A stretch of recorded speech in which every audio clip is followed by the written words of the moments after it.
మాట్లాడతారు. చాలామంది social activities తోటి కూడా మీరు మాట్లాడుతుంటారు.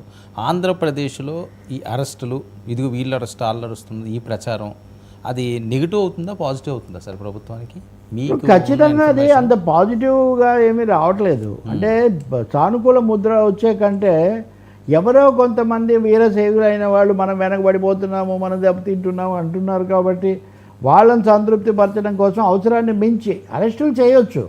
ఏదో తిన్నామని మెడలో ఎముకలు వేసుకొని అక్కర్లేదు అన్నట్టుగానే అది ఒక సహజ సిద్ధమైన శాసన ప్రక్రియలాగా జరగాల్సిన దాన్ని అది రాజకీయ కక్ష సాధింపులాగా, రోజువారీ యుద్ధంలాగా, డైలీ వార్, అది డైలీ వార్ కాకూడదు కదా.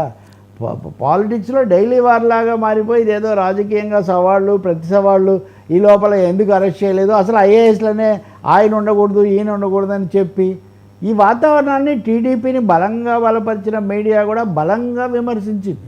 ఏదైనా ఉంటే చర్య తీసుకొని ఇప్పుడు ఇంత డ్రామా ఎందుకు అసలు? వంశీ అనే ఆయన గన్నవరమే కదా, పక్కనే కదా ఉన్నారు, ఎంతకాలం ఆయన బయట మామూలుగా మీరు ఎందుకు తెలుసుకోలేకపోయారు? మీకు నిఘా అనేది అసలు లేదా? కాబట్టి ఈ డ్రామా ఎక్కువైపోవడం అన్నది మటుకు అది రివర్స్ కొడుతుంది. డ్రామా లేకుండా పొలిటికల్గా జాగ్రత్తగా చేస్తే ఓకే, కోర్టులు సహాయపడతాయి. లేదనుకోండి, కోర్టు కూడా మీరు చూడండి, ఇప్పటికి 2-3 సార్లు హైకోర్టు ఇద్దరిని మందలించింది.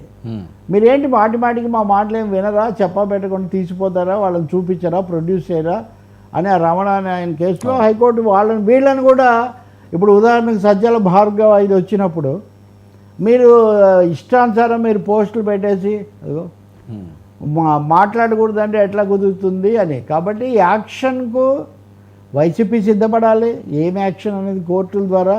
అదే సమయంలో యాక్షన్ ఎక్కువైపోతే ఇది కౌంటర్ అన్న అంశాన్ని తెలుగుదేశం కూడా గుర్తించాలి. యాక్షన్ అంటే మనం 2 అర్థాలు కదా, తెలుగులో యాక్షన్ అంటేనేమో అభినయం. కాబట్టి ఇది ఎక్కువైపోయింది అనుకోండి, నిజంగా ఏం జరిగింది ఇంతవరకు?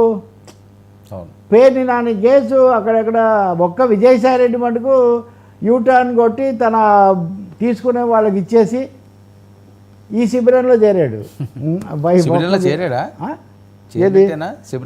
చేర్చుకొని ఇవ్వాలి కదా, ఆయనైతే ఇటే ఉన్నాడు, అటైతే లేడు కదా.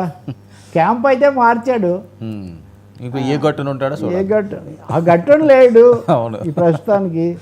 కాబట్టి చంద్రబాబు ఒప్పుకుంటే మోదీ రేపే తీసుకుంటాడు.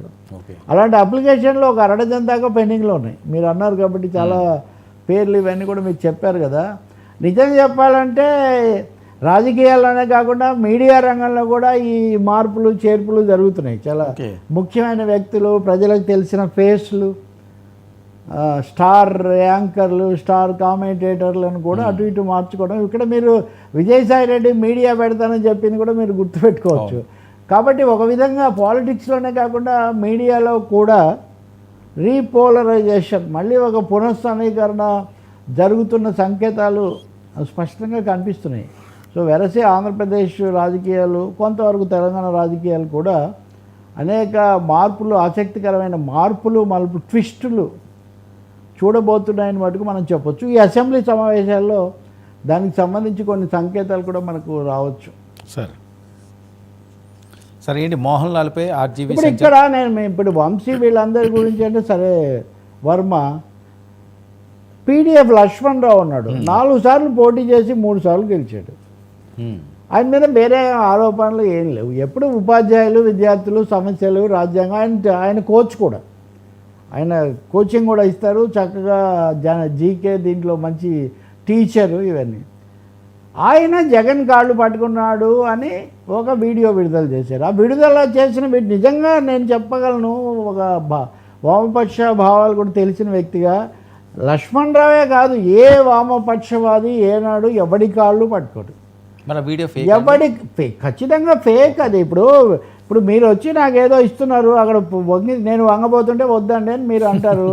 ఆయనే అది చూడండి, మీరు అక్కడ ఏం కనపడదు. మీరు ఇప్పుడు ఒకవేళ కావాలంటే ఇప్పుడు మీరు వెయ్యండి, అది ఆయన అది ఇవ్వబోతుంటే అది కింద పడితే ఒకవేళ ఎవడైనా కాళ్ళు పట్టుకునేవాడైనా బహిరంగ సభల్లో కాళ్ళు పట్టుకుంటాడండి. అసలు దక్షిణ భారతంలో లేదు. చంద్రబాబు నాయుడే నా కాళ్ళు పట్టుకుంటే నేను ఒప్పుకోను అని మొన్న ఈసారి ముఖ్యమంత్రి అయ్యాక ప్రకటించాడు. అంటే చంద్రబాబే చేయవద్దంటున్న ఆ పని లక్ష్మణ్ రావు ఏదో, అది కూడా జగన్ దగ్గర, ఇది చాలా అర్థం లేని ఒక దుష్ప్రచారము లేకపోతే ఇంకోటి తప్ప నేను అంటుంది ఏంటంటే